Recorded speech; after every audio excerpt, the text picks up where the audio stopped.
Oke, Bapak Ibu bisa kita mulai? Bisa, Bu. Ya. Pak Samuel ini presentasi ya? Iya, Bu. Kelompok saya, Bu. Oke.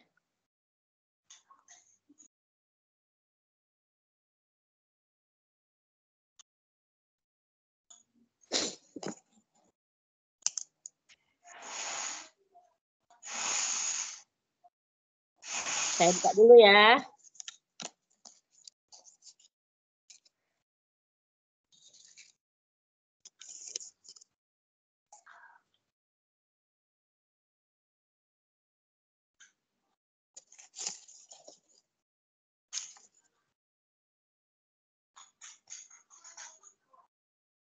Pak Vincent sini enggak kan? Nadia Ulfi ya? Ya Bu, saya Nadia Ulfi. Oke, saya buka dulu ya Bu. Baik, selamat pagi. Assalamualaikum warahmatullahi wabarakatuh. Waalaikumsalam Selamat warahmatullahi pagi, Bu. Selamat pagi Bu. Ibu. Selamat pagi, Bu. Gimana kabarnya Ibu semua? Sehat? Biasa, Bu. Sehat Sehat, ya. Bu. Alhamdulillah sehat luar biasa. Apa yang jawab biasa nih? Pak Iko, Bu. Pak Iko. Oh, Pak Iko. Luar Pak Iko biasa. apa? Oh, luar biasa. Bu, saya bilang. Oh, dengarnya biasa, Pak. Pak Iko, gimana di Aceh hujan nggak? Musim hujan, Bu. Nggak, tadi malam hujan nggak? Hujan deras, Bu. Oh, sama berarti ya. Medan juga hujan deras ya. Iya, Bu. Kan kita sehat ya, Bu. Oh iya, makasih. Tapi kok nggak terasa ya di hati saya? Nanti juga terasa itu, Bu. Oke lah. Pak Iko, mana nih? Nggak nampak nih fotonya nih. Ya. Baik. Bapak Ibu, tadi semalam saya periksa TT. Ada 2 orang yang belum menyerahkan TT-nya. Segera ya, Bu. Karena mau dinilai itu, Bu. Pertemuan keempat udah harus dikirim dan divalidasi sama OT. Atas nama siapa itu, Bu? Atas nama siapa tadi malam lupa saya. Apa pula saya motokannya? Ya kan mana tahu udah terkirim, tapi dia di apa saya nggak terkirim ya. Di LMS saya nggak terkirim. Nanti siap tutorial ini saya kasih dah. Ya. Ada 2-3 orang kalau nggak salah.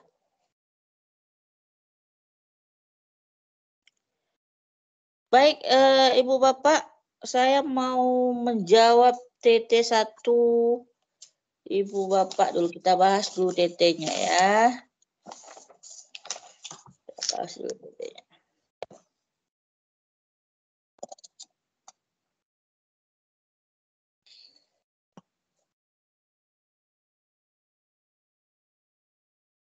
Bahas dulu TT-nya.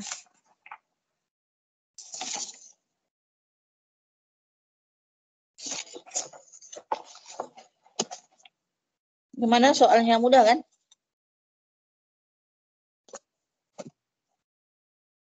Mudah kan Bu, jawab apanya? Soalnya. Soalnya mudah, Bu. Jawabannya sakit kepala. Enggak lah, enggak mesti harus sakit kepala lah. Ibu panjang-panjang jawabannya.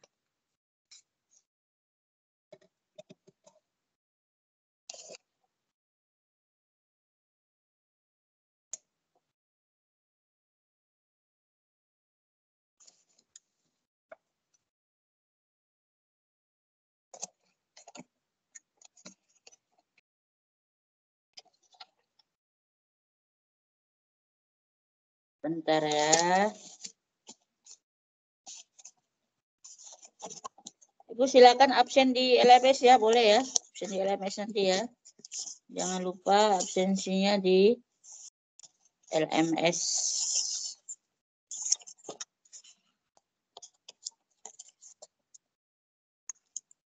Nah, tadi dibuat ya.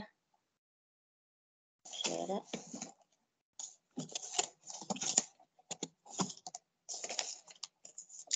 Ibu Nadia Ulfi Nadia Ulfi ya? Bu, hadir. Hadir ya. Ibu Lisa. Hadir, Bu.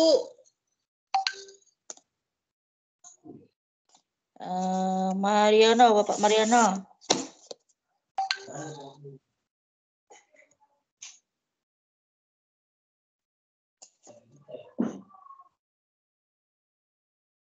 Mutiara. Hadir, Bu. Mawadda Ulfa Siregar. Hadir, Bu. Hilawati. Hadir, Bu. Morgan, Bapak Morgan.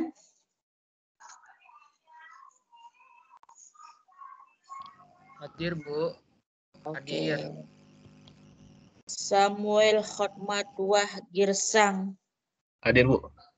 Jomblo 2B. Jomblo 2B. Ada tulisannya di sini, Pak, jomblo 2B gitu. Ada, Bu. Single, Bu, bukan jomblo, Bu. Oh, single ya. Single. Nur Atikah Ridwan.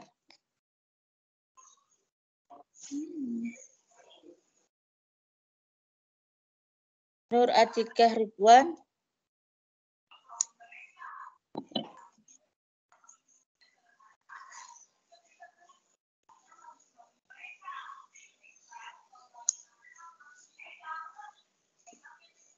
Oh, Bu apa ini ya?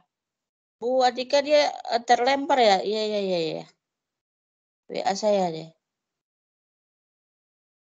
Kita tandai dulu ya.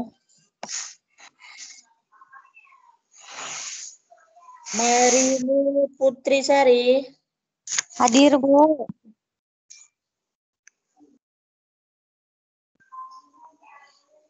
Hadir Marini ya, Bu. Oke. Kemudian Nur Asim Siregar. Hadir, Bu. Ramadhani Sahpitri. Hadir, Bu. Mardiani. Hadir, Bu. Nopi Mariono. Nopi? Nopi mana Nopi? Kita tandai dulu ya. Royani Sitanggang. Hadir, Bu. Melda Alsinaga. Hadir, Bu. Kemudian Nurjannah. Hadir, Bu. Mariana. Hadir, Bu. Roy Khatul Jannah. Hadir, Bu. Ike Mustafa Buang Manalu. Hadir, Bu. Pak Ike itu Buang Manalu itu marga ya? Marga, Bu. Kata? Pak, Bu. Iya. Oh, Pak itu ya? Iya. Tapi tinggal di sana gitu ya, Pak ya? Iya, Bu. Nur Sailan Lubis. Hadir, Bu. Hadir. Sehat, Bu. Sehat. Popi Unise Aritonang. Hadir, Bu.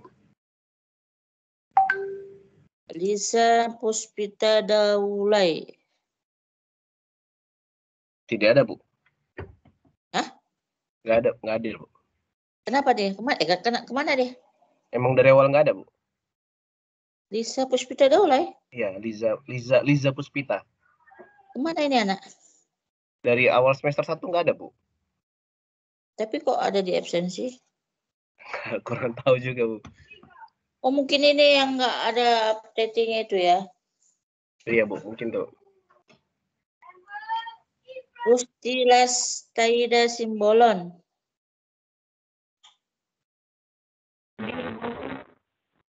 Rusdilas Taida Simbolon. Ini Ibu ini. Hadir Bu bilang.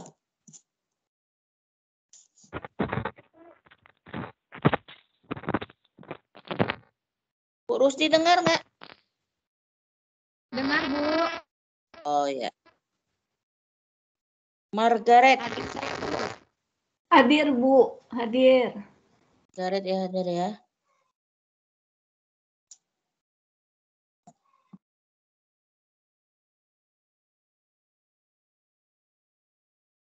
Ibu Nur Atika belum masuk ya? Nopi Mariono? Hadir, Bu. Oh, hadir.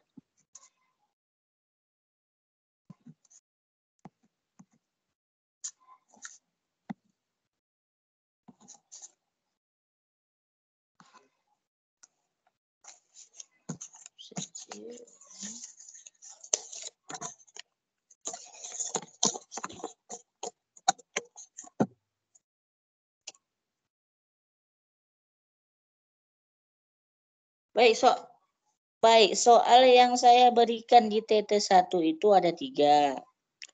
Soal yang pertama, skornya itu adalah 20.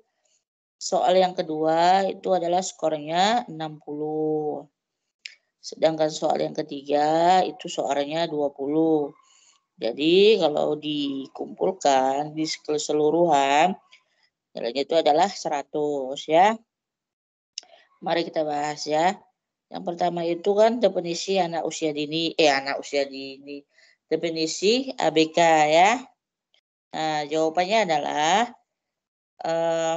mereka yang memiliki sesuatu yang luar biasa yang secara signifikan berbeda dari anak pada umumnya.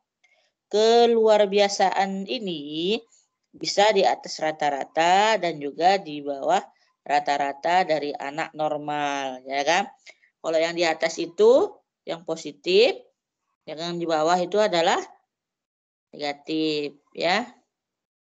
Itu poinnya 20. Jadi ya, jawabannya agak-agak kena sedikit, bisa lah itu ya, nilainya mendekati 20 ya. Kemudian yang kedua adalah ada 3 yang ditanyakan kan, integrasi, segresi, dan inklusi ya. Kalau integrasi itu adalah anak berkebutuhan khusus bersekolah di sekolah umum, namun pada saat tertentu atau mata pelajaran tertentu kembali lagi dia ke SLB ya. Jadi integrasi itu adalah ABK yang sekolahnya di sekolah umum, pada saat tertentu dan mata pelajaran tertentu ia kembali ke SLB ya. Sedangkan sekresi adalah anak yang berkebutuhan khusus sekolah di SLB. Ya. Sekresi yaitu adalah anak yang berkebutuhan khusus yang sekolahnya di SLB. Sedangkan inklusi adalah anak ABK yang sekolahnya di umum. Di sini sistem yang mengikuti anak, bukan anak yang mengikuti sistem ya. Jadi integrasinya itu, pengertian integrasinya itu 20, pengertian sekresinya 20, kemudian inklusi 20. Jadi keseluruhannya 60 ya. Sedangkan di nomor 3, kelas pengayaan dan kelas konsultan ya. Pengayaan itu adalah guru kelas melaksanakan suatu program tanpa bantuan petugas dari luar. Jadi dia bisa sendiri. Sedangkan konsultan adalah pelaksana program pengajaran dalam kelas biasanya dengan bantuan konsultan khusus yang terlatih. Ya. Pengayaannya itu 10, konsultan itu 10, jadi 20 ya. Ada yang ingin ditanyakan dari TT1 kita?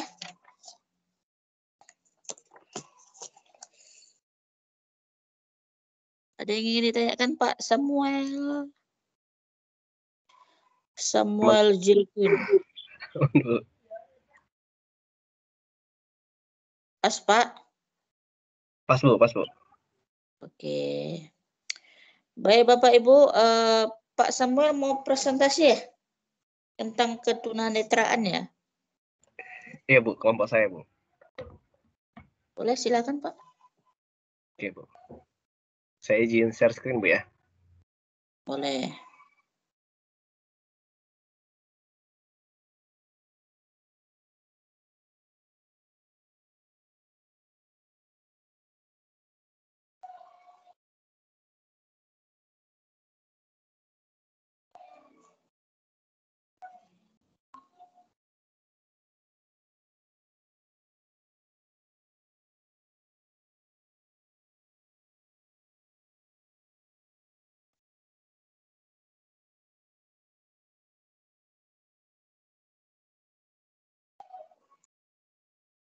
Kok nggak ada suaranya? Ya silakan. Kelihatan kan Bu? Oke Bu.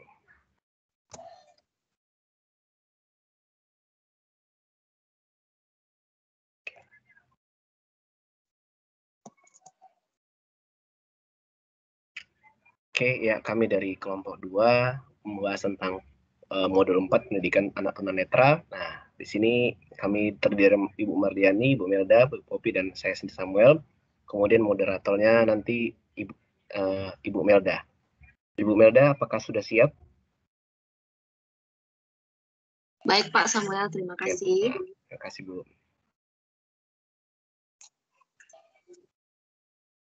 Selamat pagi untuk Ibu dosen dan rekan-rekan semuanya. Pagi, Bu. Pagi. Kurang semangat sepertinya. Ibu-ibu, bapak-bapak, biar kita semangat, kita semuanya tepuk semangat dulu ya Bu. Ya Pagi, silakan. Bu. Iya, tepuk semangat. Semangat. Semangat. Terima kasih untuk kesempatan dari Ibu dosen. Teman-teman, walaupun banyak tugas-tugas kita harus tetap semangat ya Bapak Ibu ya. Ya. Kami dari kelompok 2, yaitu dengan modul 4 pendidikan anak tunanetra. Tadi juga sudah disampaikan Bapak Samuel, kelompok 2 ada Ibu Mardiani, Ibu Melda, saya sendiri, Ibu Popi, dan Pak Samuel. Langsung saja kami akan memaparkan hasil diskusi kami, yaitu tentang modul 4, pendidikan tentang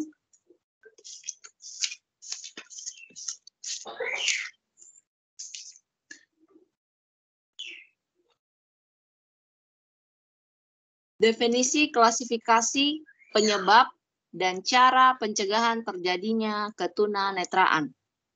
Berikut KB1 akan dibacakan oleh Ibu Mardiani.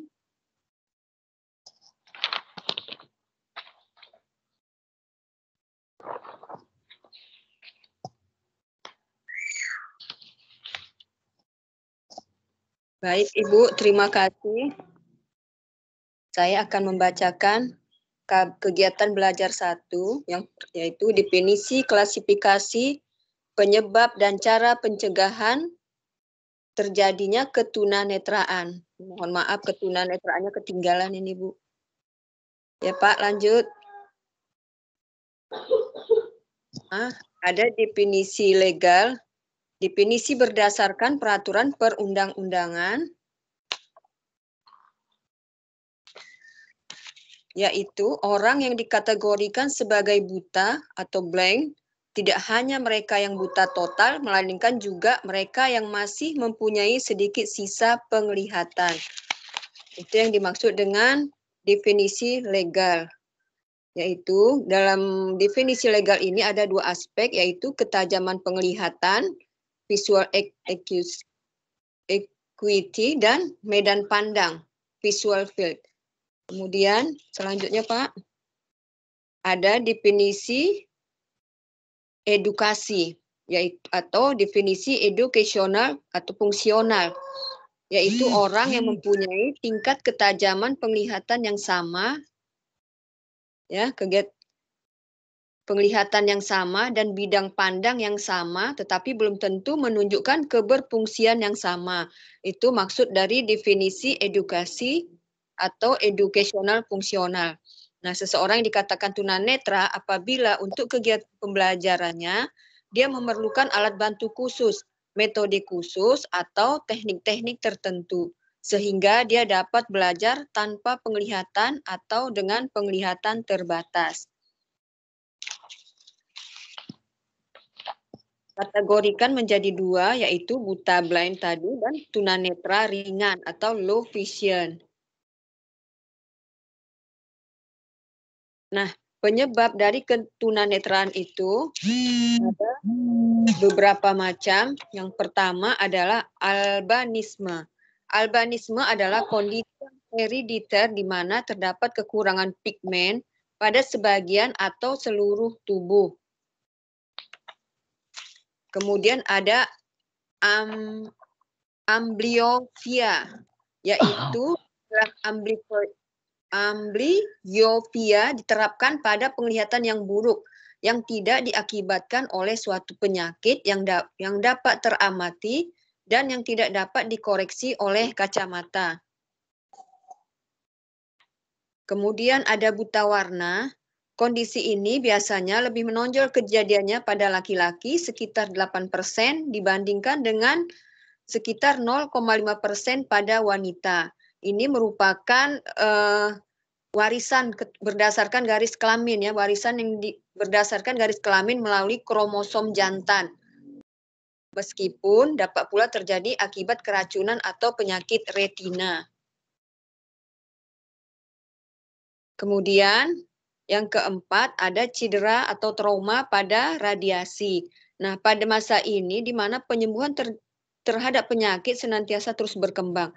Nah, di sini kita harus menggunakan pelindung mata yang tidak hanya kacamata, tetapi seharusnya senantiasa dipakai pada saat mengelas di pabrik-pabrik dan laboratorium. Itu yang harus digunakan pada saat kita bekerja, karena kalau tidak akan menimbulkan cedera atau trauma. Selanjutnya, yang kelima ada defisiensi vitamin A, itu ya, seruptalmia, itu maksudnya ya Bapak Ibu ya. Ini merupakan kekurangan vitamin A, merupakan salah satu penyebab utama ketunanetraan pada anak-anak di Indonesia. Kemudian yang keenam,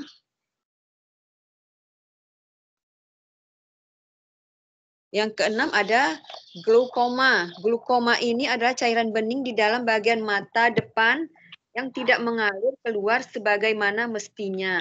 Kadang-kadang gejala-gejala glaukoma ini tidak berupa mual ya Pak, ya, tidak dapat menyesuaikan mata pada ruangan gelap.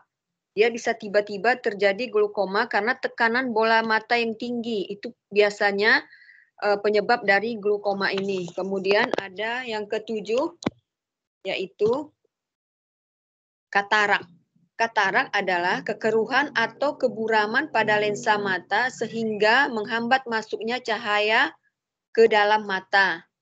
Yang selanjutnya, yang kedelapan adalah kelainan mata bawaan. Nah, kelainan mata bawaan ini sudah ada sejak kita lahir. Jumlahnya banyak ya. Ada retinoblastoma, merupakan kondisi yang benar-benar diturunkan melalui gen atau kromosom. Kemudian ada miopia, penglihatan dekat. Ini terjadi bila bola mata lebih panjang daripada yang normal atau apabila terdapat perubahan di dalam bola mata sehingga mengakibatkan sinar membelok secara abnormal. Kemudian ada nystagmus, yaitu gerakan otot mata yang menghentak-hentak secara tak sadar atau terus-menerus. Selanjutnya yang ke-11 ada ophthalmia neonatorum. Nah, itu terjadi peradangan pada mata, umumnya terjadi pada mata bayi yang baru lahir. Kemudian ada penyakit kornea ya, penyakit kornea dan pencangkokan kornea. Ya, Bapak Ibu, pencangkokan kornea bila terjadi kornea menjadi bercak-bercak, berkabut atau kelam, dan bila dikhawatirkan akan bolong-bolong akibat peradangan, maka dokter bedah mata akan membuang kornea itu dan menggantinya dengan kornea mata yang sehat dari mata seorang pendonor. Kemudian ada retinitis pigmentosa atau RP. Kondisi ini biasanya ditandai dengan degenerasi retinoid. Biasanya disertai dengan perkembangan pigmen yang Kemudian yang ke-14 ada retinopati diabetika. Nah, ini akibat penyakit diabetes. Terdapat dua bentuk yang dari retinopati ini. Yang pertama pada umumnya berkembang sedikit pembesaran pada pembuluh darah kapiler dan retina. Makanya biasanya yang bisa kena penyakit ini adalah orang-orang yang memiliki penyakit diabetes yang mengakibatkan perubahan di dalam pembuluh-pembuluh darah halus pada retina atau selaput pada bagian belakang mata. Kemudian yang ke-15 ada retinopathy of prematurity.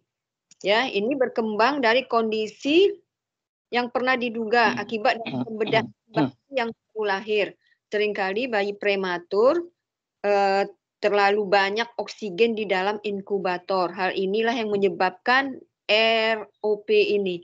Kemudian yang ke-16, sobeknya dan lepasnya retina. Nah, ini kadang-kadang terjadi karena perawatan atau deteksi pada kondisi di mana bisa membantu mencegah terjadinya ketunanetraan. Biasanya gejalanya seperti benda mengapung atau kabut asap, atau gejala-gejala lain yang ditandai dengan masalah pada retina mata seseorang. Kemudian ada strabismus. Ya, ini dikenal dengan istilah mata juling. Yang selanjutnya ada yang ke-18 trakoma. Trakoma itu adalah penyakit menular yang disebabkan oleh sejenis virus yang menyerang kelopak mata dan kornea. Kemudian ada tumor, yang ke-19 tumor. Ini adalah jenis daging atau kanker ya. Ada yang tumor jinak, ada juga yang tumor ganas. Tumor ganas ini yang menyebabkan terjadinya kanker mata. Yang paling umum adalah melanoma, kanker ganas yang tampak sebagai sebuah titik warna. Ya, melanoma ini atau retinoblastoma adalah kanker yang menyerang retina mata seseorang. Yang terakhir adalah uveitis, yaitu lapisan tengah mata antara sklera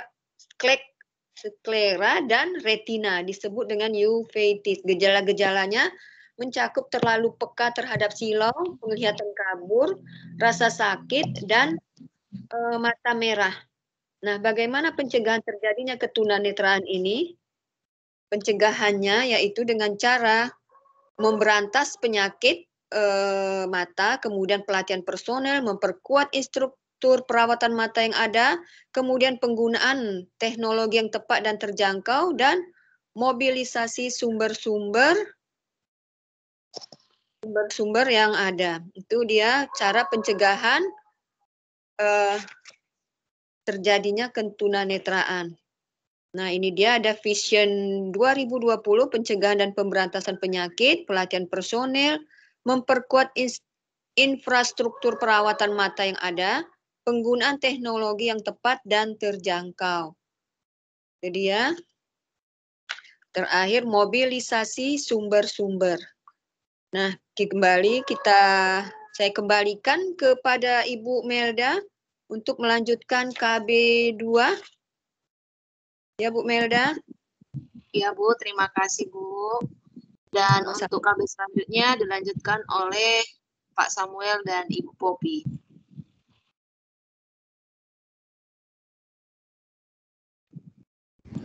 Ibu Popi dulu, Pak ya? Pak Samuel aja dulu, Pak.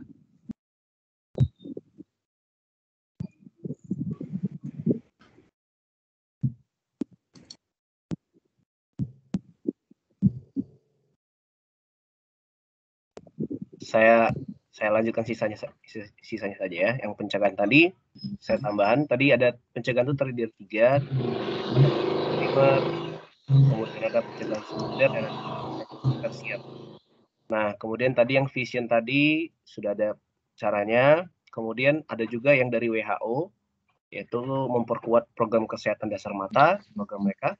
Kemudian mereka juga mengembangkan pelayanan terapi dan pembedahan, kemudian mendirikan pusat pelayanan optik dan pelayanan bagi tunanetra.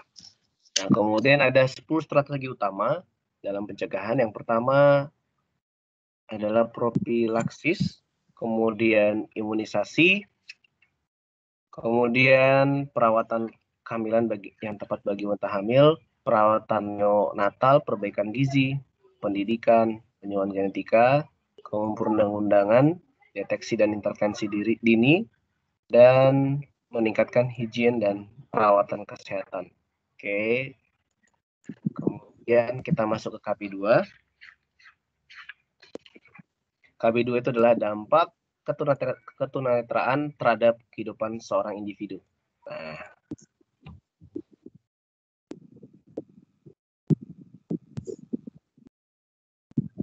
oke, nah jadi kita akan mulai dari proses penginderaan, bagaimana proses informasi yang dilihat seorang individu menjadi dimengerti dan diingat dalam memori individu tersebut. Jadi penginderaan itu diintersepsi melalui organ penginderaan yang melalui 3 prosesor dan dikodekan dalam bentuk linguistik, non-linguistik, dan afektif. Nah, seperti ini. Jadi dari luar, kemudian masuk sensory perception, kemudian diolah menjadi ke dalam 3 pengolah, yaitu linguistik, kemudian non-linguistik, dan afektif. Dan setelah itu disimpan dalam memori individu tersebut. Misalnya, ketika di modul sudah dikasih tahu, ketika kita menonton suatu pertunjukan, nah kemudian itu termasuk pengalaman dari luar atau outside world.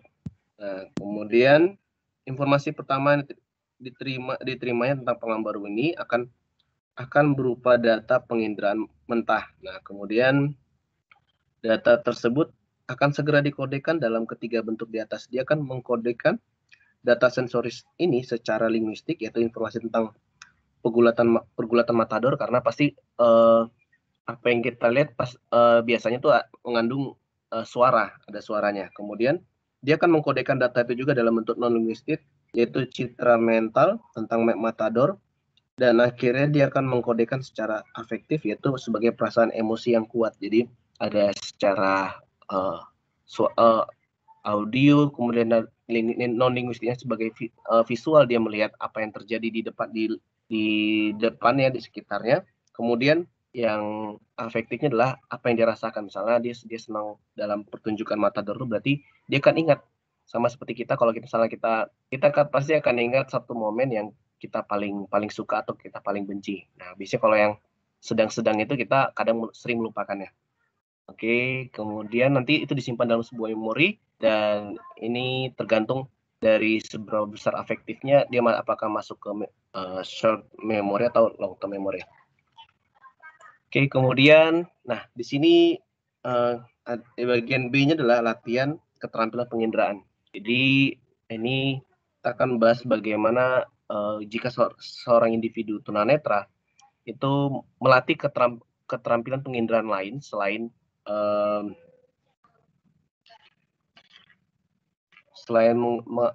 indera penglihatannya, karena dia memiliki kekurangan di indera penglihatan.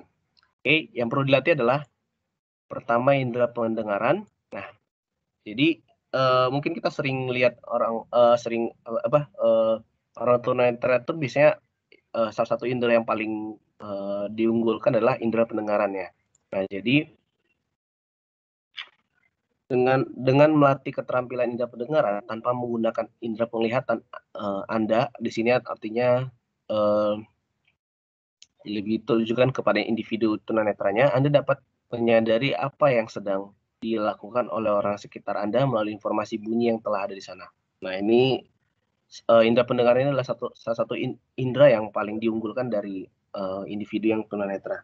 Nah, dan kita juga bisa melatihnya sebenarnya, tidak hanya tunanetra saja, yaitu dengan cara misalnya kita menutup mata, kemudian kita mencoba mendengarkan apa yang di sekitar kita selama beberapa menit mungkin kan. Jadi kita juga bisa menambahkan namanya imajinasi supaya kita bisa membayangkan seperti apa bentuk sekitar kita, seperti apa visualisasi dari sekitar kita. Makanya orang tunanetra ini sering kadang mereka tidak melihat orang, tapi dia bisa membayangkan orang itu misalnya perawakannya seperti apa ya. Itu dengan cara dia mengkombinasikan pendengarannya dan sedikit imajinasi dan kreativitasnya. Nah, kemudian nah ini hal yang harus dimanfaatkan sebaik-baiknya oleh individu tunanetra. Ya, seperti yang kita ketahui. Oke, kemudian indera perabaan. Jadi ini pakai dia indera perabaan. Nah, ini kalau misalnya kita pasti punya pengalaman, misalnya kita mengambil sesuatu dalam kantong kita. Nah, kita bisa tanpa misalnya kita mencari uang logam lah dalam kantong kita, atau mencari sesuatu dalam kantong kita mungkin tidak perlu melihat ke dalam kantong kita kan, apalagi kantongnya misalnya di bagian belakang. Nah, tapi kita bisa mendapatkan apa yang kita cari dalam kantong tersebut. Nah, kenapa? Karena kita memiliki indera perabaan yang membantu kita mendapatkan informasi tentang apa yang ada dalam kantong kita, kantong saku kita. Nah, jadi hal ini juga perlu dilatih dari individu yang tunanetra tadi. Nah, Anda akan mendapatkan banyak informasi tentang lingkungan Anda yang diberikan oleh ujung-ujung jari. Informasi yang sesungguhnya selalu ada di sana, tetapi Anda tidak membutuhkannya karena tidak bergantung pada indera penglihatan. Nah, jadi sama seperti indera pendengaran tadi, indera perabaan juga salah satu indera yang istilahnya harus dimaksimalkan dari individu tunanetra tadi.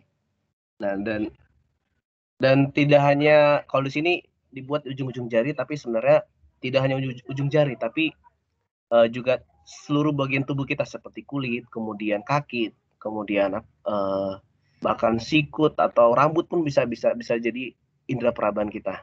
Nah, misalnya kita juga bisa merasakan misalnya ketika kita di luar, kita bisa merasakan misalnya lagi mau hujan nih, tapi tanpa dari misalnya kondisi cuaca mau hujan, kita bisa tahu dari mana, dari angin yang lewat yang kita rasakan melalui kulit kita. Jadi sama seperti individu yang tunanetra tadi, mereka juga bisa merasakan lingkungan sekitarnya. Mereka juga bisa merasakan apakah sudah mau hujan melalui cuaca di sekitarnya, atau mereka juga bisa merasakan misalnya lagi jalan terus ada jalannya tidak rata, mereka juga bisa merasakan melalui kaki mereka. Atau di sini juga mereka bisa menggunakan alat bantu yaitu tongkat. Nah, di sini tongkat merupakan perpanjangan dari indera perabaan. Jadi ini hal yang paling sering kita lihat ketika kita melihat orang yang tunanetra tadi. Oke, kemudian selanjutnya ada yang namanya indera penciuman. Nah, kita pasti pernah misalnya masuk ke suatu tempat yang memiliki ciri bau khas yang berbeda. Misalnya kita masuk ke mobil orang lain, misalnya mobil si A, bau parfum mobilnya misalnya aroma kopi, atau mobil yang lain atau aroma parfumnya berbeda, atau ke rumah orang lain. Nah, jadi indera penciuman ini juga berfungsi untuk kita mengetahui apa yang ada di lingkungan kita tanpa kita harus melihatnya. Dan kita juga bisa melatih ini selain individu tunanetra tadi. Jadi Indera penciuman juga dapat membantu Anda mengenali lingkungan melalui aroma yang tersebar di lingkungan tersebut. Nah, jadi kita bersyukur Tuhan tidak hanya memberikan kita satu indera saja, tapi memberikan 5 indera kepada kita. Jadi ketika kita kurang di salah satu inderanya, kita masih bisa memanfaatkan indera yang lain. Kemudian yang berikutnya ada yang namanya sisa indera penglihatan. Nah, ini khusus untuk yang tadi low visibility tadi. Nah, low visual tadi yang dia sebenarnya tidak buta total, tapi dia memiliki kekurangan dalam penglihatan, misal kayak buta warna atau apa tadi yang tadi sudah dijelaskan Ibu Mardiani tadi. Nah, jadi tapi yang perlu digarisbawahi di sini adalah meskipun mereka sudah masih ada penglihatan, tapi mereka terbatas. Misalnya kayak buta warna tadi, mereka terbatas dalam mengidentifikasi warnanya. Jadi mereka ada kekurangan. Jadi dalam satu kondisi mereka istilahnya mengalami kesulitan. Nah, dan disitulah mereka berusaha mengenali kekuatan dari indera penglihatan mereka dan cara mengantisipasinya. Nah, biasanya individu yang low vision tuh dia masih dapat merespon secara baik terhadap warna-warna kontras, itu dia. Jadi kayak misalnya bahkan buta warna juga masih bisa merespon warna yang kontras. Padahal buta warna itu hanya bisa melihat hitam dan putih, tapi ketika ada warna yang kontras dia langsung kelihatan gitu bedanya gitu. Nah, jadi itu yang dimanfaatkan oleh individu tersebut. Jadi misalnya caranya adalah kita menggunakan warna-warna kontras tersebut untuk misalnya kita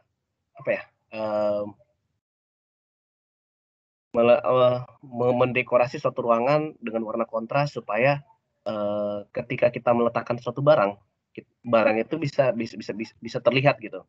Misalnya kayak yang tadi ini, misalnya individu yang buta warna tadi, misalnya dia ada benda-benda penting yang sering digunakannya, tapi karena keterbatasannya tersebut, jadi dia mungkin supaya dia bisa istilahnya ketika dia membutuhkan barang tersebut bisa diambilnya adalah caranya adalah dia letakkan benda tersebut pada sisi ruangan yang memiliki warna yang kontras. Jadi ketika dia mencarinya, dia langsung ketemu, langsung kelihatan barang tersebut. Nah, atau mungkin benda tersebut mungkin dikasih warna yang kontras, jadi terlihat berbeda. Misalnya dia botol minum, daripada botol minumnya warna putih, mungkin dia bisa kasih warnanya menjadi warna merah yang kontras. Jadi di mana-mana dia bisa menemukan botol minumnya. Nah, itulah salah satu contoh pemanfaatan dari sisa indera penglihatan. Jadi ini hanya berlaku untuk individu yang tidak buta total tapi masih ada sisa indera penglihatan tersebut low vision. Oke, dan juga selain dari warna yang kontras juga dapat dilakukan dengan pengaturan pencahayaan. Jadi tidak boleh terlalu silau juga, cuman pencahayaan cukup agar benda yang individu tersebut dapat melihat istilahnya dia tidak boleh dia karena memiliki penglihatan yang kurang, jadi dia tidak boleh terlalu redup tapi tidak boleh juga terlalu silau, itu dia. Nah, jadi kita juga harus memperhatikan pencahayaannya agar individu yang low vision tadi dapat beraktivitas dengan baik gitu, tidak mengalami kesulitan. Oke, kemudian bagian berikutnya itu tentang visualisasi ingatan kinestetik dan persepsi objek. Nah, di sini mulai dari visualisasi itu adalah menggunakan ingatan visual atau visual memory atau visualisasi yang disebut peta mental. Nah, ini penting ketika individu tunanetra bertemu dengan orang lain dan bercakap-cakap dengan mereka. Jadi dia membuat visualisasi supaya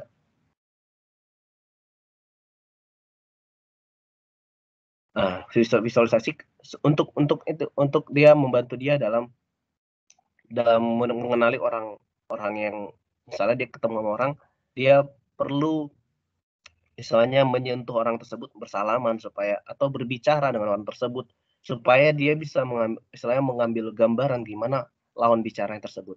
Nah, itu namanya visualisasi. Jadi dia menggunakan ingatan visual atau visual memory atau visualisasi atau peta mentalnya. Nah, kemudian orang tunanetra juga kadang misalnya ketika bicara dengan orang, dia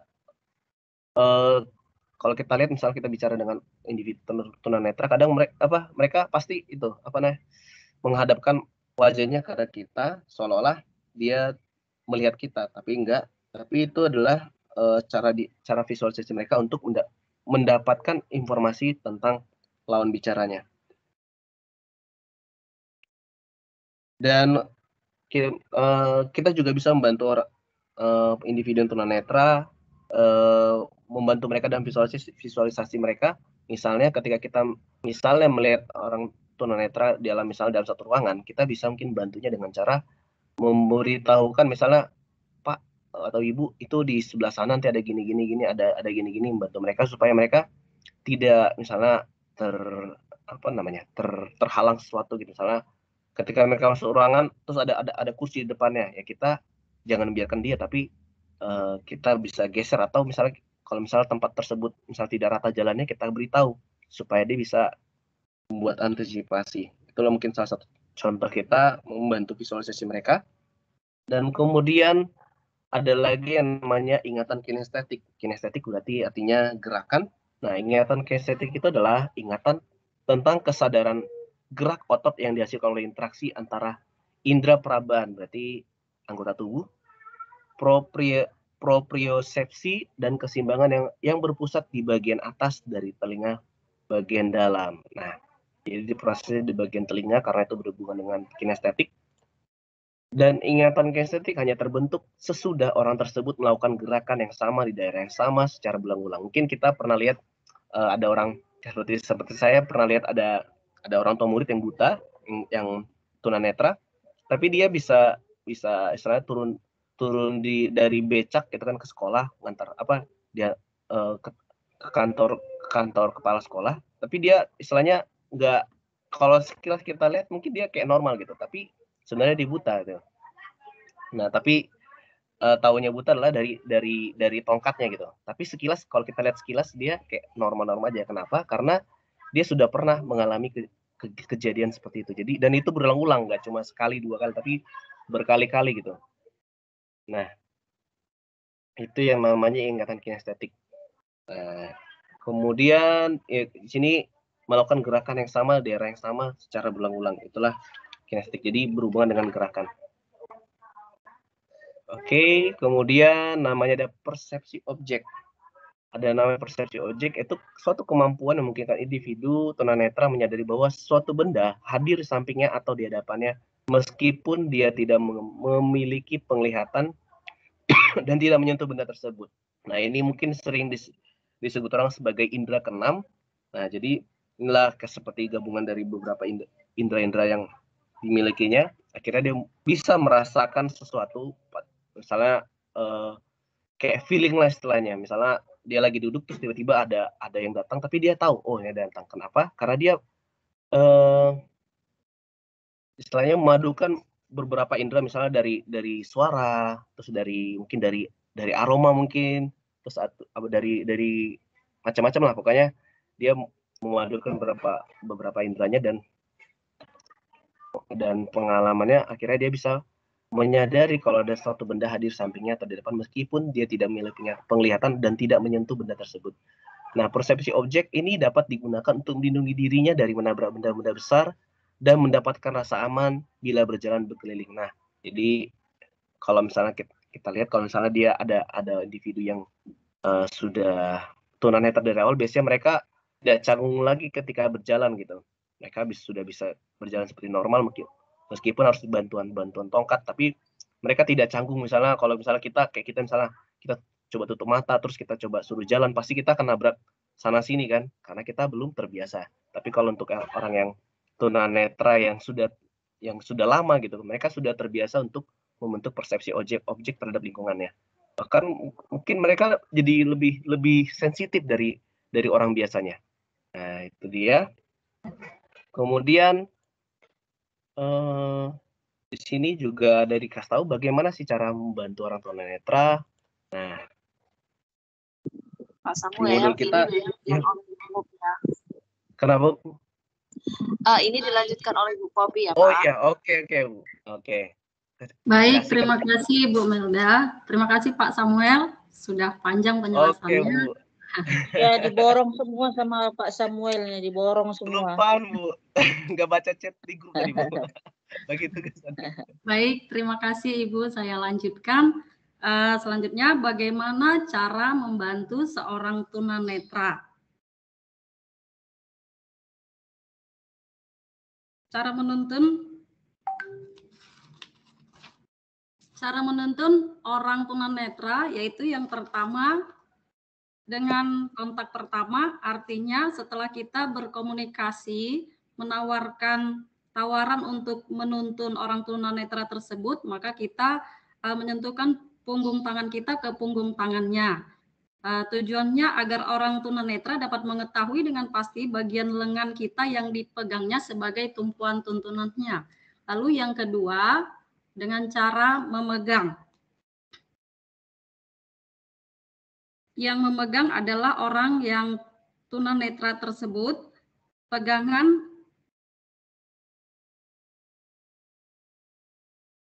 Pegangan harus cukup kokoh tetapi seseringan mungkin sehingga tidak terasa mengikat di sebelah kiri atau di sebelah kanan tergantung kesukaan atau kebiasaan. Jadi kita yang memberikan tangan kita untuk dipegang oleh orang tunanetra tersebut.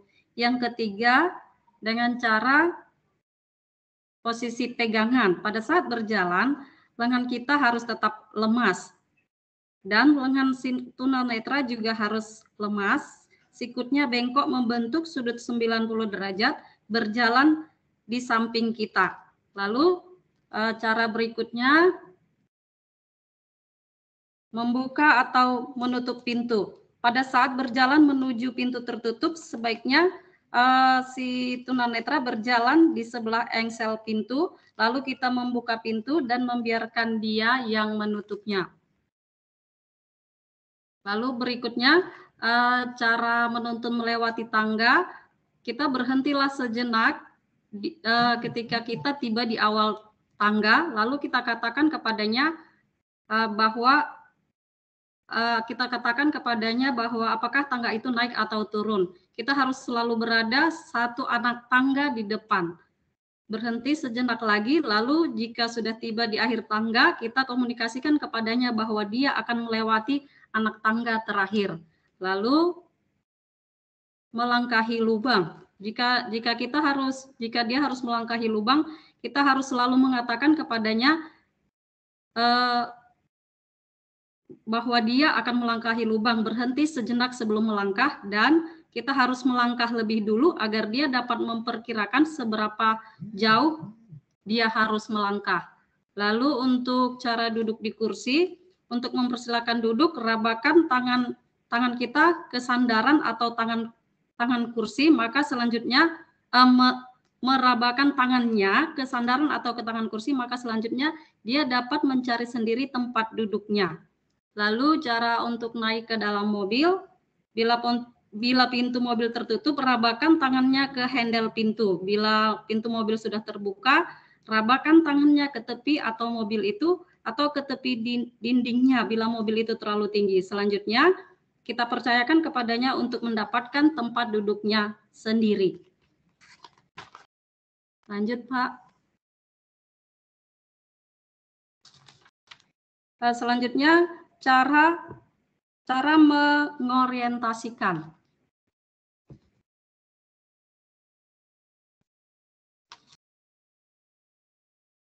Cara mengorientasikan, jika kita menggunakan lingkungan yang lebih kecil, kita dapat menggunakan putaran jarum jam sebagai rujukan arah benda-benda di sekitar kita. Contohnya, kalau kita sedang makan di meja makan, kita bisa mengatakan contohnya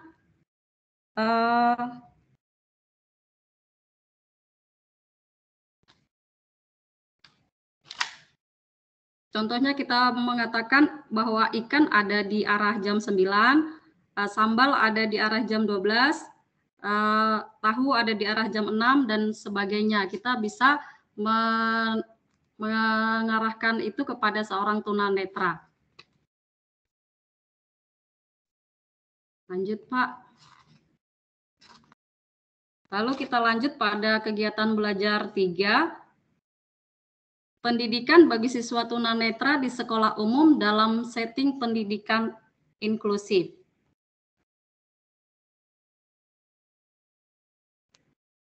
Pendidikan inklusif adalah sistem penyelenggaraan pendidikan yang memberikan kesempatan kepada semua peserta didik yang memiliki kelainan dan memiliki potensi kecerdasan atau bakat istimewa untuk mengikuti pendidikan atau pembelajaran dalam satu lingkungan pendidikan secara bersama-sama dengan peserta didik pada umumnya.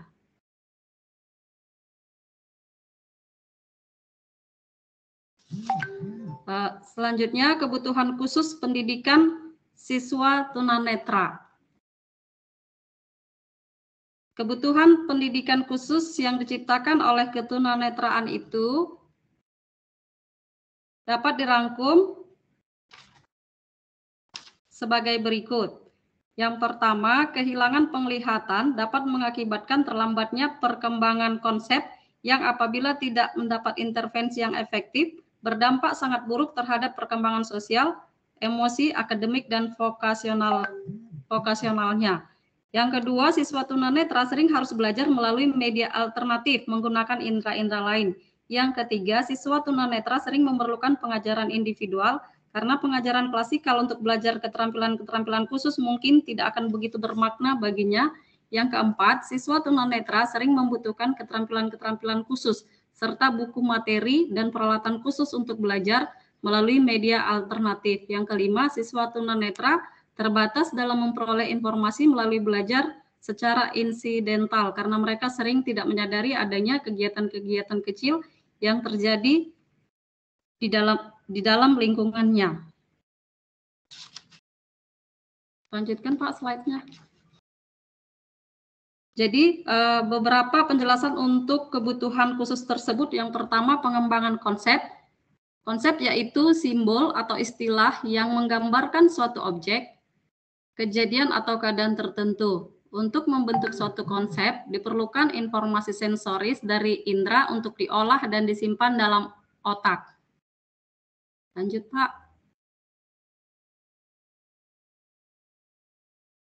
Yang kedua, teknik alternatif dan alat bantu belajar khusus, yaitu cara khusus yang memanfaatkan indera-indera non-visual atau sisa indera penglihatan untuk melakukan suatu kegiatan yang normalnya dilakukan oleh indera penglihatan.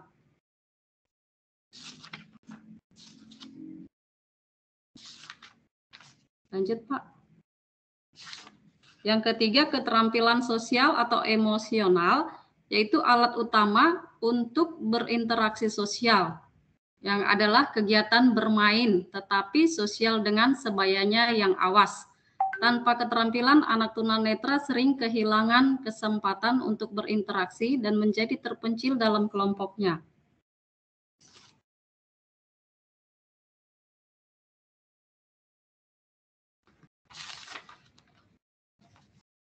Yang keempat, keterampilan orientasi dan mobilitas.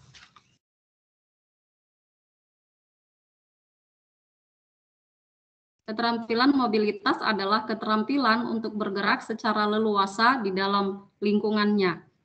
Lalu, yang kelima, keterampilan menggunakan sisa penglihatan. Lanjut, Pak, slide-nya, Pak. Yaitu dengan cara alat bantu low vision yang paling efektif, yaitu cahaya, lalu dengan menggunakan alat kacamata. Demikian, ini gambar alat bantu untuk orang yang tunanetra.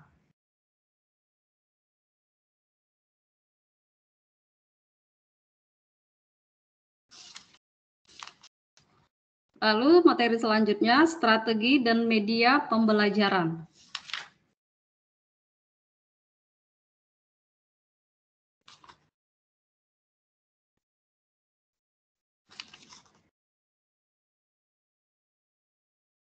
Strategi pembelajaran yaitu pendayagunaan secara tepat dan optimal dari semua komponen yang terlibat dalam proses pembelajaran sehingga pembelajaran dapat berjalan dengan efektif dan efisien.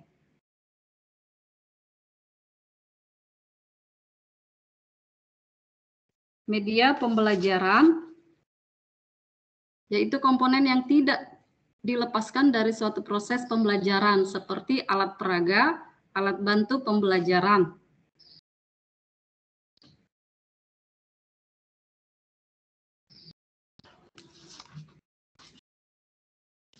Selanjutnya bagian C, evaluasi pembelajaran. Tidak mengandung unsur-unsur yang memerlukan persepsi visual. Untuk siswa tunanetra yang tergolong buta, berikan soal dalam bentuk huruf Braille. Untuk siswa low vision, kita berikan soal dengan menggunakan huruf biasa yang ukurannya disesuaikan dengan kemampuan penglihatannya.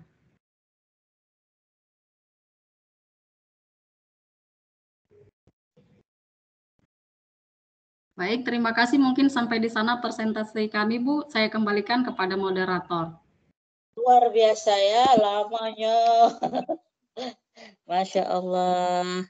Panjang kali lebar namun penuh makna ya. Bagus kalian menerangkan ya kan. Silakan saya kembalikan ke moderator. Terima kasih untuk Bapak Samuel, Ibu Mardiani, dan Ibu Popi, dan Ibu dosen. Sekarang kalau ada pertanyaan dari Bapak Ibu atau yang ingin menambahkan lagi, yang ingin menjelaskan lebih jelas lagi, kami persilahkan. Saya, Bu. Ya, Putra Sailan Lubis. Ya, terima kasih. Kan kita tahu sama-sama bahwasannya tunanetra itu punya kelebihan seperti pandai bernyanyi, pandai pijat. Yang ingin saya tanyakan, apakah benar pernyataan ataukah hanya sekedar mitos bahwasannya tunanetra itu memiliki indera keenam? Terima kasih. Tolong diulang, Bu. Apa benar? Pertanyaan saya, apakah benar atau sekedar mitos yang sering dikatakan di masyarakat bahwasannya tunanetra itu memiliki indera keenam? Tunanetra memiliki indera keenam ya, Bu ya? Ya. Terima kasih Ibu Nur Sailan Lubis. Masih ada lagi Bapak Ibu yang mau bertanya, memberikan saran? Saya ingin bertanya, Bu. Dengan Ibu siapa? Marini. Ibu? Ibu Marini, Bu.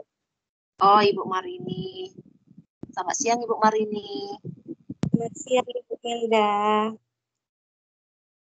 Jadi pertanyaan saya itu, ya Bu, menurut kelompok Ibu sebagai pemakalah, apakah semua orang yang mengalami gangguan penglihatan disebut tunanetra? Ulang Bu, pelan-pelan Bu, saya nggak bisa tulis. Ya Bu.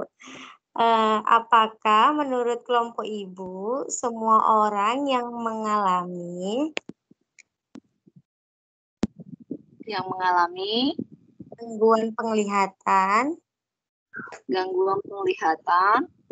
disebut tunanetra? Disebut tunanetra. Saya ulang pertanyaannya ya Bu ya. Apakah menurut kelompok kami semua orang yang mengalami penglihatan disebut tunanetra? Begitu betul Bu? Iya Bu, benar Bu. Terima kasih Bu Marini. Saya Bu. Ya, dengan Ibu siapa? Bu Nadia Bu. Oh, Ibu Nadia. Silakan Bu. Sehat Bu Nadia? Iya, alhamdulillah Bu. Baiklah, Bu. Saya mau nanya sama kelompok Ibu. Nanya apa, Bu? Menurut kelompok Ibu, secara alfabetis, kondisi apa saja yang menyebabkan ketunanetraan, Bu? Itu Pelan-pelan, Bu. pertanyaan saya, Bu. Pelan-pelan, Bu. Saya nggak bisa tulis, Bu. Secara alfabet, Nah, kondisi apa saja yang menyebabkan ketunanetraan? Terus kan, Bu? Pelan-pelan, Bu, pelan-pelan. Ibu ini tulisnya pelan-pelan. Ya, Bu. Ulangi lagi. Secara alfabet, iya. kondisi apa saja ketunanetraan? Iya, yang menyebabkan ketunanetraan. Gini, Bu. Terus Ya, ada Bu. pertanyaan saya ya, Bu, sambungannya. Ya, Bu. Kan gini kan, Bu. Ada yang ketunanetraan. Suara saya jelas, Bu. Oh, jelas sekali, Bu, jelas. Oh iya. Mau nyanyi, Bu Nadia? Iya. Ini, Bu, menyambung dari pertanyaan yang tadi ya kan, Bu. Jadi gini, Bu. Ada ketunanetraan ini kan, Bu, ada yang disebabkan dari dalam kandungan gitu ya kan, Bu.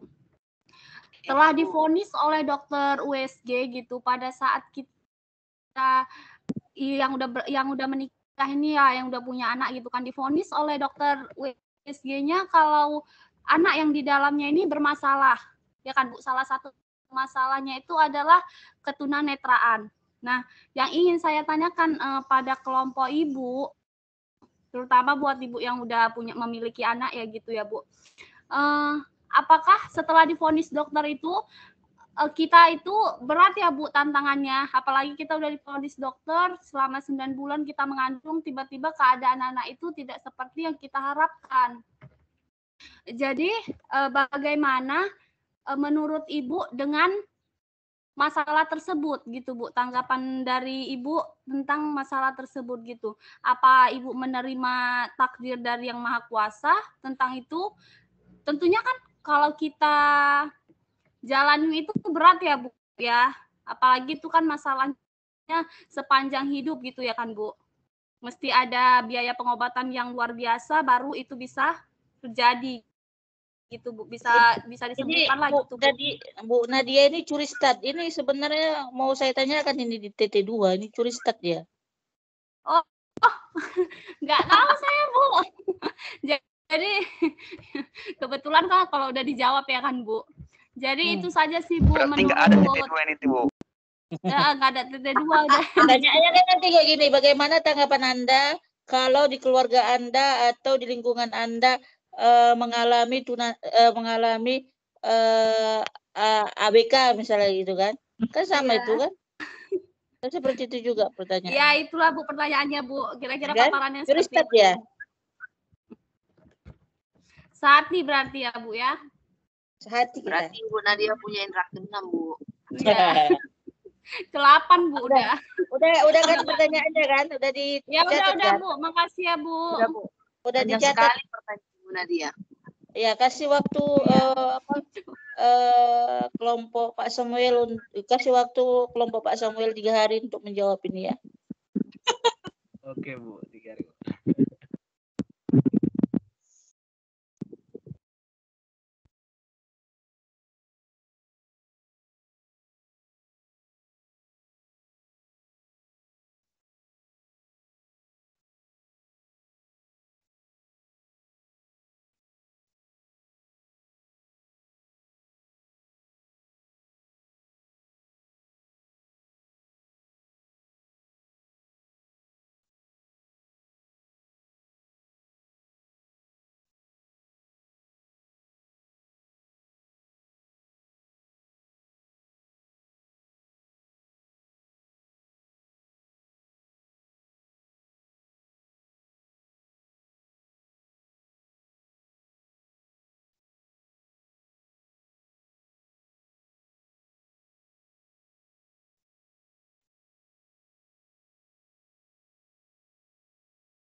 Ada yang bisa menjawab? Belum?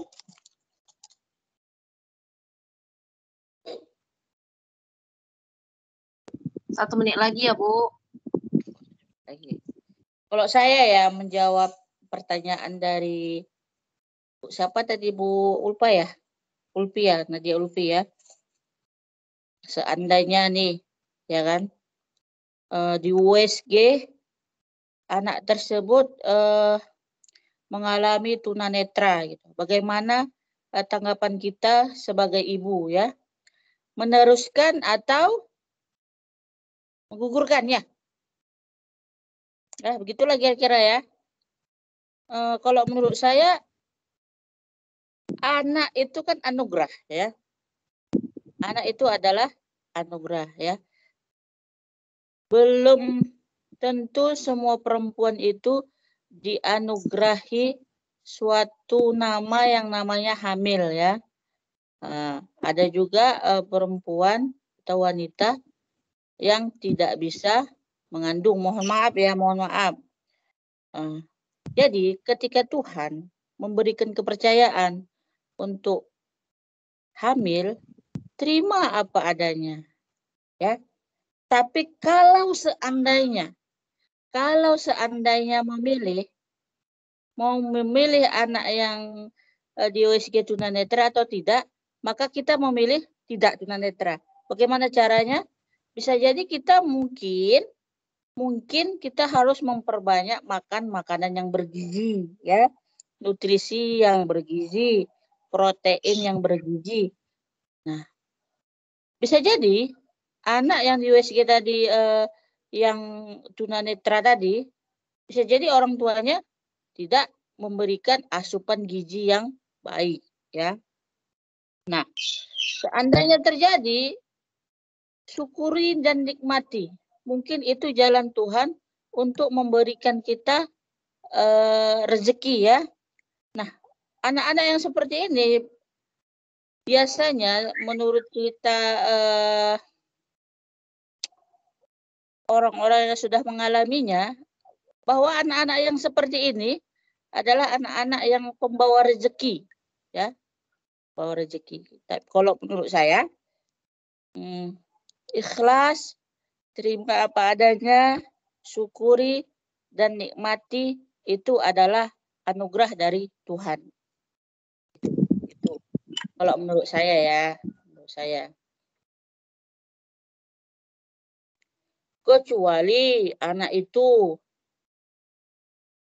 didiagnosa, misalnya maaf cakapnya ususnya udah keluar atau jantungnya yang keluar, ya itu kalau menurut agama boleh ya digugurkannya.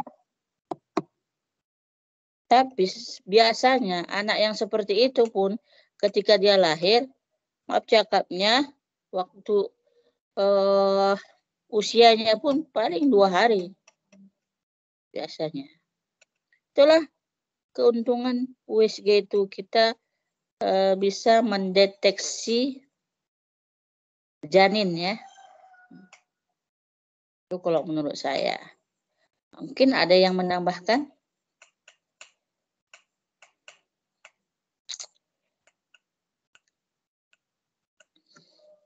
Silakan.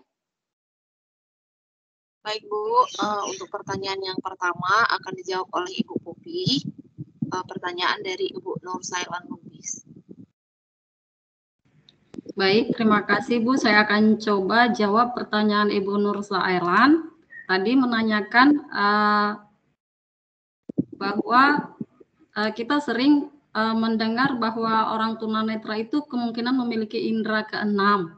Demikian ya, apakah itu benar atau mitos? Jadi kalau menurut saya dan menurut petunjuk dari modul kita, bahwa sebenarnya itu mitos ya, bahwasanya mereka tidaklah memiliki indera keenam, tetapi yang sebenarnya ada adalah penggunaan dari orang tunanetra tersebut dapat belajar menggunakan indera-inderanya yang lain untuk menggantikan indera penglihatannya yang sudah tidak berfungsi.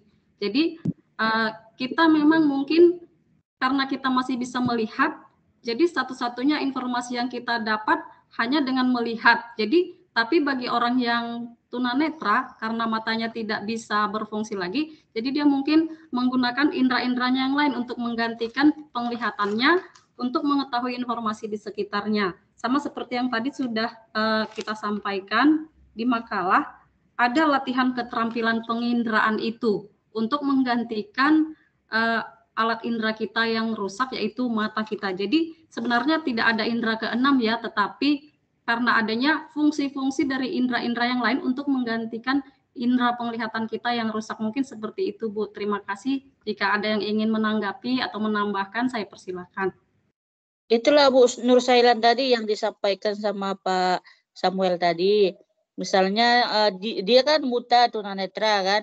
Ketika dia mau hujan dia tahu dari alam. Misalnya kalau kita orang normal gelap mungkin atau kalau misalnya si tunanetra tadi terdengarnya suara gemuruh, oh ini menandakan mau hujan.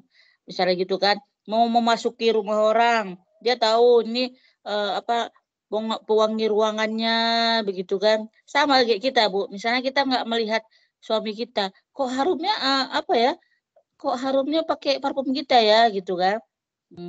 Seperti itu. Ini si polennya ketahuan dari parfumnya gitu kalau menurut kita sih. Jadi kita seolah-olah orang tunanetra itu punya indera keenam gitu ya. Tapi Allahu a'lam, bisa jadi ada orang yang memiliki keterbatasan tunanetra ini memiliki indera keenam, bisa jadi ada. Namun yang kebanyakan itu mitos ya Bu Popi ya. Ya Bu. Ya, bagaimana Bu Nur Sailan? Yang dikatakan Pak Samuel tadi agak-agak gamblang dia. Mudah untuk dipahami. Misalnya Ibu, misalnya kita memasuki mobil si A gitu kan. Oh, ini dia simpan memori itu. Oh, ini parfum si A ini bau parfum mobil si A ini bau kopi misalnya kan. Masuk dia ke mobil si B, parfum mobilnya bau jeruk misalnya gitu kan. Jadi ketika dia masuk lagi dia paham, dia tahu oh ini mobil si B karena mobilnya bau jeruk misalnya gitu. Yang lain silakan.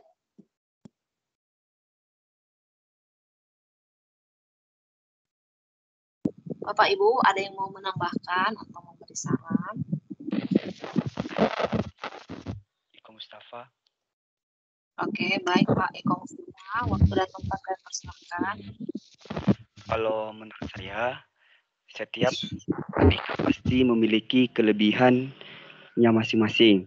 Kalau misalnya pada topik ini, pada tunanetra, mungkin mereka diberikan naluri atau insting yang paling kuat, sehingga mereka bisa melakukan kegiatannya tanpa bantuan orang lain.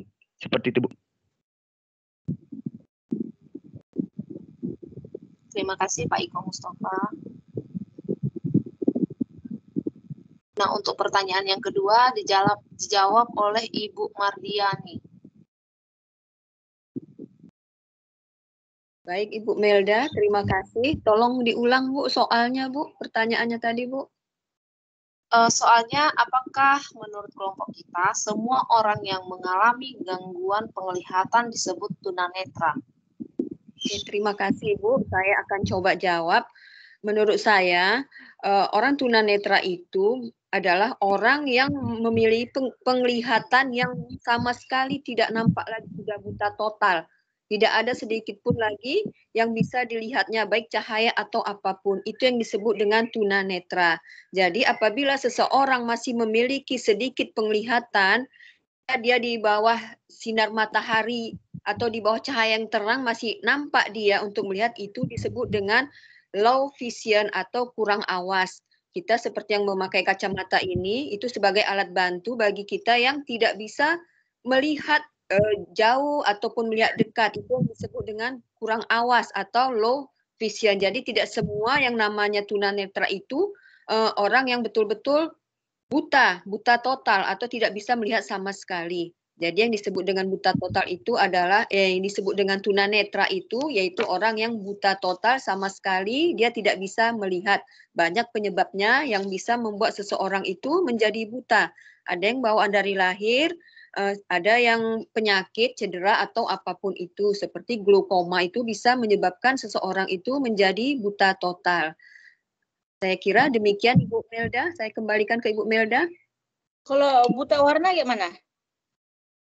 Buta warna itu pun belum tentu dia disebut dengan tunanetra. Dia hanya tidak mengetahui beberapa jenis warna. Itu menurut saya Ibu. Tapi kan dia masih bisa melihat dunia masih bisa dilihatnya, hanya tidak bisa melihat warna yang gimana ya? Warnanya ada yang tidak bisa melihat warna merah, tidak bisa membedakan warna. Itu saja menurut saya Ibu. Terima kasih. Udah pernah belum tes buta warna? Tidak Bu, saya belum pernah. Tes buta warna itu kan dia banyak warna, tapi di dalam warna itu ada tulisan, misalnya angka 7 gitu. Coba kan ngetesnya gitu. Coba Bu, itu ada angka berapa? Dia nggak bisa melihat angka 7 itu. Bukan disebut dengan rabun gitu Bu, kalau yang seperti itu. Bukan. Angka 7 itu yang di dalam warna-warna itu dia nggak bisa lihat. Jadi kalau bisa membedakan warna itu disebut dengan apa itu ya Bu ya? Kurang tahu juga saya. Tapi yang namanya tes buta warna itu seperti itu. Dia misalnya ada warna-warni bulat gitu kan. Tapi dia kayak samar-samar gitu, membentuk angka 7 gitu atau 9.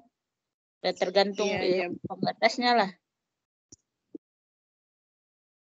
Itu yang kurang awas ya Bu ya, disebut dengan low vision itu.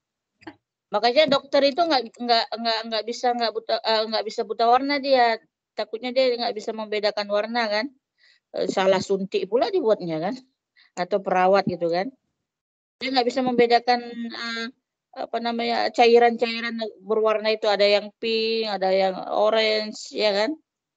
Salah suntik pula ya kan Pak Samuel, harusnya suntik vaksin jadi suntik apa pula kan, rabies pula kan. Aduh, ajab kita.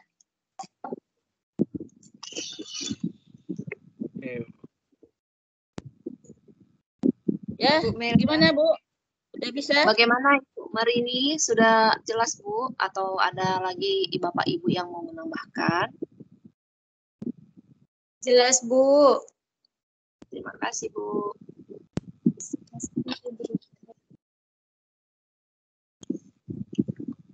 Ya silakan pertanyaan Bu Nadia tadi dijawab. Bu Nadia katanya Pak Samuel mau coba Bu. Oh Pak Samuel ya. Bu Nadia ini apa kan, masih gadis kan? Enggak Bu, alhamdulillah sudah menikah saya Bu. Oh udah menikah ya. Silakan Pak Samuel.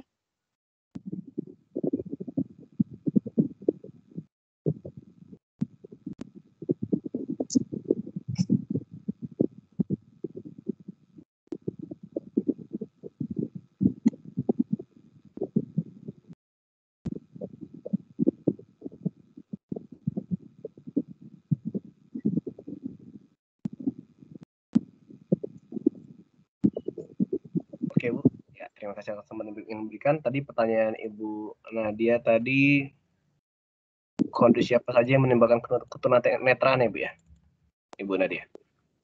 Iya, itu yang pertama Pak. Dan lagi yang kedua. Oke, jadi sesuai dengan modul kita itu ada yang tadi disampaikan tadi ada 20, yang dari ada albinisme, terus amblyopia dan seterusnya, yang ada buta warna dan seterusnya. Nah itulah penyebab ketunanetraan.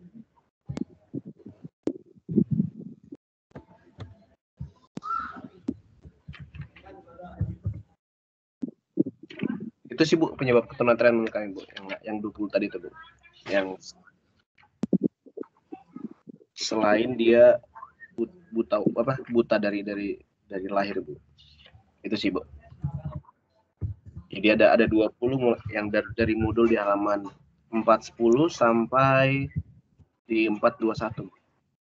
Yang tadi sudah jelaskan Ibu Mardiani, ada albinisme, amblyopia, buta warna, terus ada cedera, defisiensi vitamin A, glaukoma, terus ada katarak, kelainan mata bawaan, kemudian miopia, kemudian nystagmus, kemudian ophthalmia neonatorum, kemudian ada penyakit kornea, terus ada retinitis pigmentosa dan sebagainya sampai dengan uveitis. Itu sih Bu, menurut kami Bu. Terima kasih Bu.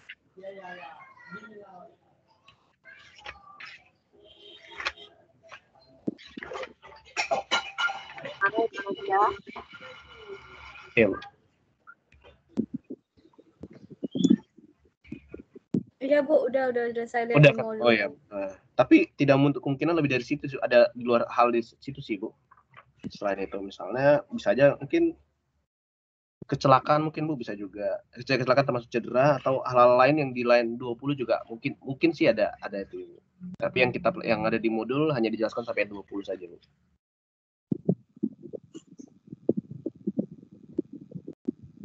Oke, saya kembalikan ke Ibu Melda lagi. Ibu Melda. Terima kasih Pak Samuel. Saya di sini juga sedikit sharing. Kebetulan teman saya kerja, anaknya kena retinoblastoma atau kanker mata. Itu didiagnosa umur dia 1 tahun. Ketika dia hamil, saya cerita-cerita sama dia, saya tanya, dia tidak ada gangguan sama sekali dan hasil USG-nya juga baik gitu. Setelah awalnya dia tahu anaknya gangguan mata, saat berjalan dia itu sering terantuk, terus nggak fokus gitu. Jadi dia curiga. Terus ketika dipanggil dia menolehnya tidak menoleh ke arah teman saya ini gitu. Dia menolehnya ke arah kanan padahal ibunya di arah kiri gitu. Jadi waktu itu pertama sekali dia cek itu pergi ke Sumatera Eye Center. Terus dia katakan ini ada gangguan mata, sepertinya karena di matanya yang bagian hitam itu katanya dia pertama lihat itu ada putih. Jadi itulah katanya sel kankernya itu. Jadi dia gimana lah ya, sebagai seorang ibu, seorang orang tua pasti terkejut gitu kan. Pasti tidak bertanya kenapa sih Tuhan nggak adil gitu. Terus dia bandingkan ke dokter lain. Dan dengan jawaban yang sama. Jadi semuanya jadinya cek lab dan didiagnosa memang kanker retina.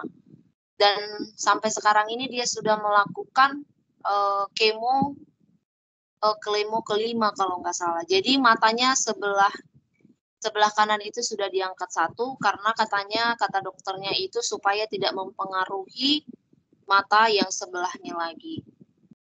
Gitu. Jadi di sini saya sharing, mungkin saya tanya juga dia apakah ada keturunan, karena kata dokter itu mungkin ada juga keturunan, dan dia bertanya sama keluarganya dan suaminya, dari dia juga tidak ada sebenarnya keturunan bahwasanya penyakit kanker mata gitu. Jadi kalau menurut saya seperti yang dibilang Ibu dosen tadi, ketika misalnya saat USG kita sudah didiagnosa ada gangguan lah kehamilan kita gitu kan. Kalau menurut saya ya dilihat juga apa gangguan yang di dalam itu termasuk yang tingkatan yang sangat apa gitu. Kalau misalnya masih bisa kita obati, dikasih makan vitamin apa, dikasih terapi apa, mungkin dengan doa mungkin bisa kita kalahkan dengan vonis dokter gitu. Karena ada juga kemarin itu cerita teman saya, waktu itu dia waktu hamil itu didiagnosa anaknya ini kena sindrom. Sindromnya dia akan lambat pertumbuhannya. Otomatis dia stres gitu kan, stres awalnya. Tapi dia kembali berdoa, terus terakhir sekarang anaknya nggak kenapa-kenapa gitu. Karena penemuan medis itu juga kan manusia yang menemukan itu, bisa saja ada salah dan benarnya gitu kan. Kembali lagi sama yang penciptanya. Terima kasih Bu Nadia dan Ibu dosen. Makanya doa itu adalah kekuatan yang paling utama dia. Ya, karena doa itu bisa merubah-rubah ya kan. Yang tadinya nggak baik menjadi baik, ya kan. Nah, makanya banyak-banyak berdoa Pak Samuel. Apapun yang diminta berdoa Pak Samuel ya. Betul Bu, ya Bu. Minta jodoh, minta anak Ya. ya. Kalau Pak Samuel jangan dulu minta anak, minta jodoh. Tapi saya mau minta itu dulu Bu, mau doain selamat dulu Bu sebelum minta jodoh Bu. Oh gitu ya. Apalah. Ada lagi pertanyaan? Saya Bu, bukan pertanyaan tapi sekedar Iya. sharing. Oh, iya. Saya pernah bekerja di sekolah tunanetra kurang lebih 4 tahun. Pengalaman saya di tunanetra itu banyak. Menurut yang saya alami, pada umumnya tunanetra itu tidak bawaan dari lahir pada umumnya. Ada sih 1-2 yang kami temukan kemarin itu di satu orang itu karena ibunya waktu hamil dia memelihara kucing di rumahnya banyak. Jadi virus kucing itu masuk entah melalui apa lagi itu kena virus bayinya. Jadi saat lahir anaknya itu jadi buta dan dia mendapatkan cacat ganda dengan yang sindrom itu. Kali itu kalau untuk yang di kandungan dan pada umumnya itu karena glukoma pada umumnya. Atau dia juga karena campak gitu pada umumnya kalau untuk tunanetra. Beda dengan sekolah luar biasa yang lain itu pada umumnya di kandungan, misalnya yang cacat itu yang sama semua wajahnya gitu, itu biasanya disebut SLBC. Nah makanya untuk di tunanetra itu yang paling gampang diajari siswa tunanetra daripada tunarungu, SLBC atau tunadasa gitu. Yang paling karena mereka sama seperti kita, normal, berpikirnya normal, hanya yang membedakan mereka itu, yang membedakan itu saja. Terus mereka menggunakan indera pendengaran, indera peraba. Maka jari-jarinya itu yang di ujung itu sensitif gitu. Kalau kita yang bisa melihat seperti apapun usaha kita akan bisa membaca pakai tangan gitu, pakai tangan meraba itu juga nggak bisa. Tetap kita pakai mata gitu. Tapi kalau mereka mengandalkan itu. Nah, waktu mereka pertama kali berkenalan dengan gurunya, biasanya itu dari suara. Nah, dari suara, terus yang kedua dari sentuhan. Nah, sama seperti yang dibilang Pak Samuel tadi dari bau tubuh, gitu kan. Kalau dia sudah pernah berjumpa dengan kita atau bersalaman dengan kita, selama kita masih di sana, mereka akan ingat kita. Gitu. Akan ingat seperti karena dari indera perabanya tadi dan penciumannya gitu. Kalau untuk alat yang digunakan itu misalnya bagaimana cara mereka berjalan, menyeberang, mereka ada pelajarannya Bu, ada pelajarannya namanya orientasi dan mobilitas gitu. Ada sekali seminggu itu misalnya mereka diajak berbelanja ke pasar gitu. Nanti ya ada alatnya pakai tongkat, nanti dia ada cara berjalannya seperti apa, diajarin. Terus kalau misalnya ada lubang, seperti apa bunyi tongkatnya itu ada. Misalnya dia menghentakkan tongkat itu 3 kali misalnya, berarti gurunya ngasih tahu kalau di situ ada lubang gitu, seperti itu. Atau ada polisi tidur, seperti itulah. Nah, sama juga seperti naik tangga atau naik berjalan di eskalator gitu, pakai metode seperti itu. Jadi dari menurut pengalaman saya yang paling enak itu ya mengajari tunanetra gitu. Kayaknya di Kota Medan ini belum ada pendidikan untuk mereka, masih di Jawa. Apa sih namanya? Beda dengan tunarungu yang kita harus banyak. Itu pun kalau setahu saya tunarungu nggak ini lagi Bu, nggak diajarkan pakai bahasa isyarat. Mereka hanya melihat mimik dari kalau sekolah ya, kalau yang sekolah mereka itu wajib si murid tadi wajib melihat mimik gurunya, tidak boleh pakai bahasa isyarat biar mereka bisa juga bergabung di masyarakat pada umumnya gitu. Kalau kelebihannya memang seperti tadi untuk tunanetra mereka bisa membedakan mati lampu atau tidak. hujan atau tidak, Bu. Normal, mati lampu, mati gelap gitu. Kalau mereka enggak, dari bagaimana cara kamu membedakannya? Dari katanya kalau dia hidup lampu, hangat, ruangannya hangat gitu. Kalau dia mati lampu, agak dingin gitu. Padahal mereka nggak bisa melihat. Itulah tadi indera perasaannya itu bekerja. Sama seperti kalau di tempat saya dulu bekerja, mereka sekali seminggu wajib membersihkan kamarnya masing-masing, menyapu ruangan kelasnya masing-masing. Cara mereka membersihkan itu dengan cara meraba pakai kaki juga tangan. Apakah di meja itu banyak debu atau tidak dengan kaki. Makanya tunanetra itu pada umumnya bersih-bersih semua yang di sekolah yang saya alami gitu. Kira-kira seperti itu, Bu. Oke, Bu, tambahannya, Bu, ada sekolah tuh khusus tunanetra di Deli Serdang. Deli Serdang, dia di bawah naungan gereja, donaturnya itu Jerman. Jadi ada lembaganya di sana. Asik memang kalau misalnya kita datangi memang, Bu. Jadi dia tinggal di asrama, semua ditanggung. Pada umumnya di asrama, Bu, biar mereka bisa setelah terjun ke masyarakat bisa bekerja sendiri tanpa dibantu orang lain gitu. Pada umumnya berarti di sana nanti diajarkan keterampilan ya, Bu ya? Iya, memasak, cara memasak, mencuci, membersihkan rumah, semua. Bahkan mereka tahu mencabut rumput di halaman itu, tahu mereka membedakan mana rumput, mana tumbuhan gitu. Mereka juga biasa berolahraga seperti kita, bermain bola, tapi di dalam bolanya itu ada semacam kayak mainan anak-anak itu yang ada kerincingannya. Nanti dia kalau ditendang bolanya bunyi gitu. Oh iya. Jadi tahu kemana arah bolanya ya, Bu? Iya. Tahu arah kemana gitu, tahu arah kemana bolanya pergi, nanti dia mengikuti ke situ gitu. Bahkan untuk yang ABK ini ada, Bu, khusus olimpiadenya untuk mereka. Nah, beda kalau misalnya lomba lari antar tunanetra gitu kan, yang capek memang gurunya, karena gurunya harus di depan muridnya tadi gitu. Nah, kalau gurunya lambat lari, muridnya kalah gitu kan. Seperti itu dia. Nah, itu dia pada umumnya mereka semua bisa gitu, hanya itu tadi punya keterbatasan. Nggak seperti kita yang bisa melakukan semau kita gitu, hanya itu saja. Oke. Mantap sekali Bu Royani. Sebenarnya mau banyak yang harus kita diskusikan dengan Bu Royani ini karena dia sudah mengalaminya selama 4 tahun ya, asik juga ya Bu Royani ya. Ya, membuat penelitiannya pun saya tahu. Ya, berhubung waktu yang sangat mepet ya. Ada lagi Bapak Ibu? Kalau tidak ada silahkan ditutup saja Pak Samuel. Closing. Ibu Melda, Bu. Melda? Lain kali Pak Samuel sama Ibu ya.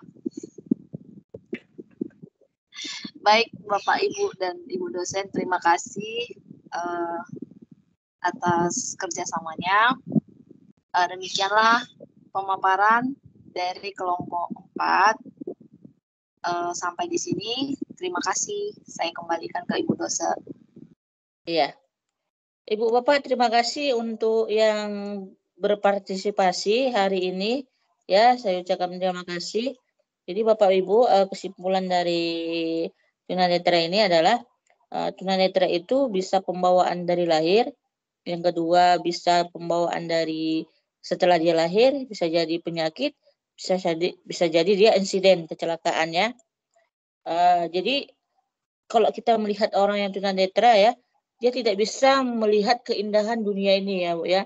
Tidak bisa melihat keindahan segala hal, tubuh, alam, pohon, segala macam ya, sungai, danau. Dia tidak bisa melihat keindahan itu ya. Oleh karena itu Bapak Ibu bersyukurlah kita yang mempunyai indera penglihatan. Gunakan dengan baik, gunakan dengan fungsinya ya. Jadi Bapak Ibu bercermin dari orang yang tunanetra, kita lihatlah semangat dan prestasinya ya. Banyak yang tunanetra itu yang berprestasi juga. Jadi Ibu, Bapak, terima kasih untuk perkuliahannya hari ini ya. Sampai jumpa minggu depan, tetap jaga kesehatan ya. Terima kasih Ibu Bapak. Berhubung Isoma ya, mau sholat ya. Selamat siang. Assalamualaikum warahmatullahi wabarakatuh. Selamat siang. Siap, Bu. Terima kasih, Bu, ya. Izin live ya, Bu. Terima kasih.